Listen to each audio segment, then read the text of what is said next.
غنیمت دانید ایرانی که امروز در تاجیکستان و در دوشنبه هستند. اینا غنیمت دانید، رو نگردانید. من چنان گمان میکنم که همان روزی که مهربان نظر وطنی تولد شد، انا از بالا ممکن آواز در گوش پدر و مادرش رسید که همین فرزند نوزاد رو مهربان نمونید و در حالتهای خرسندی هم مهربان میکرد، در حالتهای قنقه هم مهربان میکرد. یکون تا اینا از فرزندان به مسئولیت و چیز پدر و کسب دست نزد است. هر یک ما با خلاصه خودمان کسب خود را انتخاب کردیم.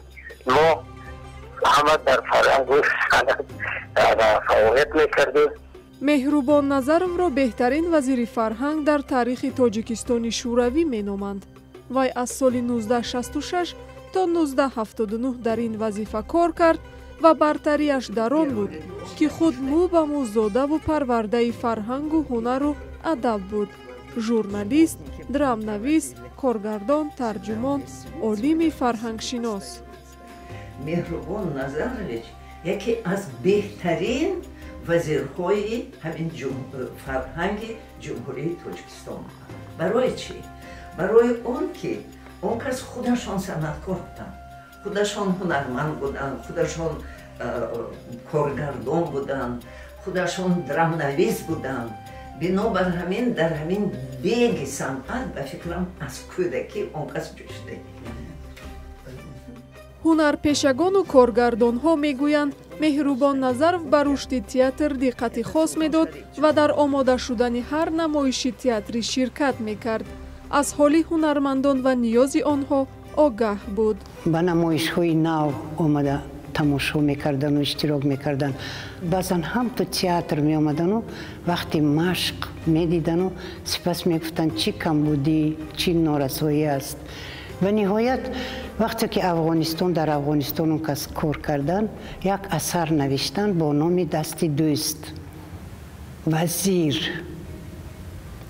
این خیلی اثر هنرمندای دانسته شناخته همین خیلی سیماهای آفریده بودن که از اصلی برخانوف سر کرده از ففاضل و تا ما و تا دیگر هنرمندا بریز نمتیف در آنجا هنرنمایی میکردیم که ما نمی بازیدیم، ما زندگی داشتیم. همان گونه که بزرگان ادبیات تاجیکستان میرزا تورسونزاده، میرسعید میرشکر و باقی رحیمزاده در سراسر کشور از پی شاعر و نویسندگان آینده میگشتند، مهربان نظرов این کار را در ساحه فرهنگ انجام میداد. اون کس مرا به خواندن به انستیتوت تئاتری لوناچارسکی شهر مسکو فرستادن. اون کس جانشین وزیر فرهنگ جمهوری بودن. همین خیلی توصیه دادن. همون با این خارچه من توصیه کردن که مسکو رفت خونه. بعد دادم گفتن که کی میشود؟ چی با ارتیسکا میشود؟ نه من نمیخوام که با ارتیسکا شود. اما از مناسبت نسبت هنرمندا کمتر نادرست بود. بعد اکم گفتن که نه و نه فقط هنرمند میشود و روبر هنرمندا میشود. مهربان نظرов توانست نه تنها همه تئاترهای کشور را با کادرهای بلند اختصاص تامین نماید، بلکه با تأسیس دو تئاتر نو در کشور، تئاتر جوانان به نام محمود واحد و تئاتر قرغانتپه به نام عطا محمد جانов. آخر سالهای 60 سده گذشته او ایده تأسیس دانشگاه هنر را در تاجیکستان به میان گذاشت، ولی با مشکلات زیاد روبرو گشت. هرچند این هنرگاه دیرتر ساخته شد و نام میرزا تورسونزاده را گرفت، نظرov را تنقید میکردند که این کار را به درازا کشاند. اما به صورت عموم در دوره وزیری مهربان نظرov پیشرفت‌ها در ساحه تئاتر زیاد بودند. برخی از سابقه‌داران سینما میگویند وزیر به رشد سینما دقت کافی نداد، چون تئاتر را بیشتر دوست می‌داشت. خیلی آدم دراماتورگ خودش البته تئاتر نزدیک‌تر داره. پیس ها که می نویسن خودش هم پیس می نویشته. نیست ممکن درست باشه این کار дуруст аст. аммо бештаре аз соҳибназарон мӯътақиданд ки замони роҳбарии Меҳрубон Назаров ба истилоҳ давраи рушди бесобиқаи фарҳанги тоҷик буд. Абдуқодир Талбаков фарҳангшиноси тоҷик бар ин аст ки дар он солҳо аз театру синамо сар карда то санъати овозхониву рақс рушд мекард. ҳеҷ кас ҳақ надорад ки санг парча аз ҷониби ҳотаи Меҳрубон Назаров баромад кунад. Давай дар ҳама соҳа қавӣ буд. Идеология шӯроӣ буд.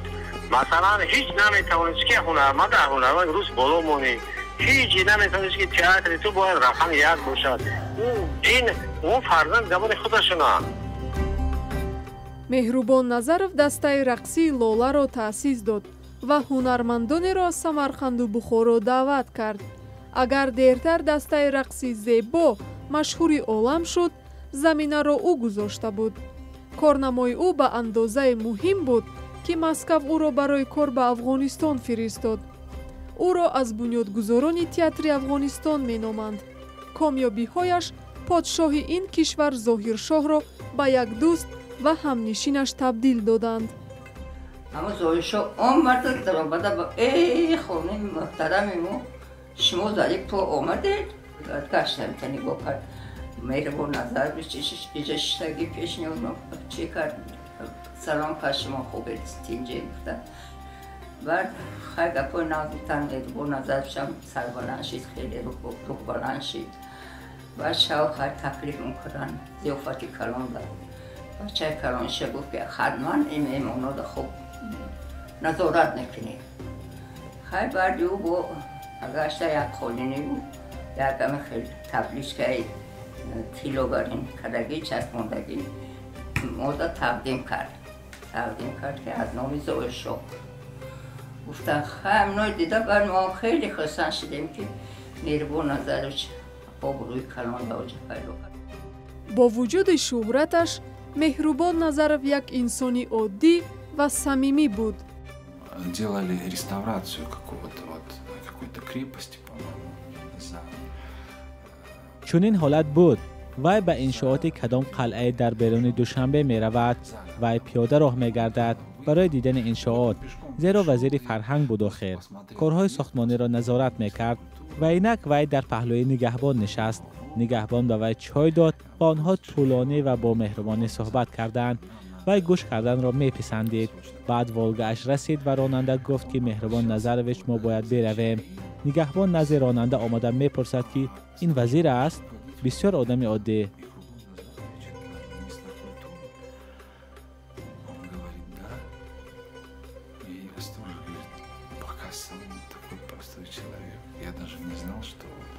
Не понял, что это министр. Как-то на моем дне рождения Таатек поднял за меня тост и сказал: доченька, будь по жизни всегда оптимисткой. боре дар таҷлили зодрӯзам Татек барои ман қадаҳ бардошт ва гуфт: духтарам, дар зиндагӣ ҳамеша хушбин бош, зеро ман дар ҳаётам ҳаргиз ноумед набудам.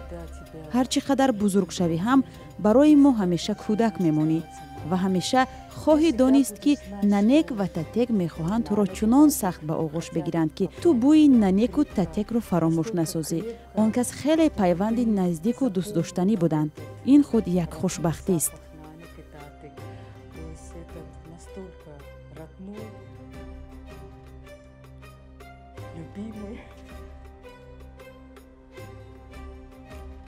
Вот, и это и есть счастье, как сказал Таатек. роҳу пайкори ҳунарманди зиндаи тоҷик Меҳрубон Назаровро ҳоло фарзандону набераҳои эҷодкораш идома медиҳанд.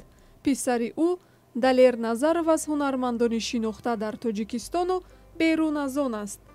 Назар Назаров фарзанди дигари ӯ устоди донишкадаи ҳунари Тоҷикистон аст. духтаронаш Меҳриву Азиза ва набераҳояш Парвиз ва Ситора ҳам санъаткор ҳастанд. онҳо дар хориҷи кишвар зиндагӣ мекунанд.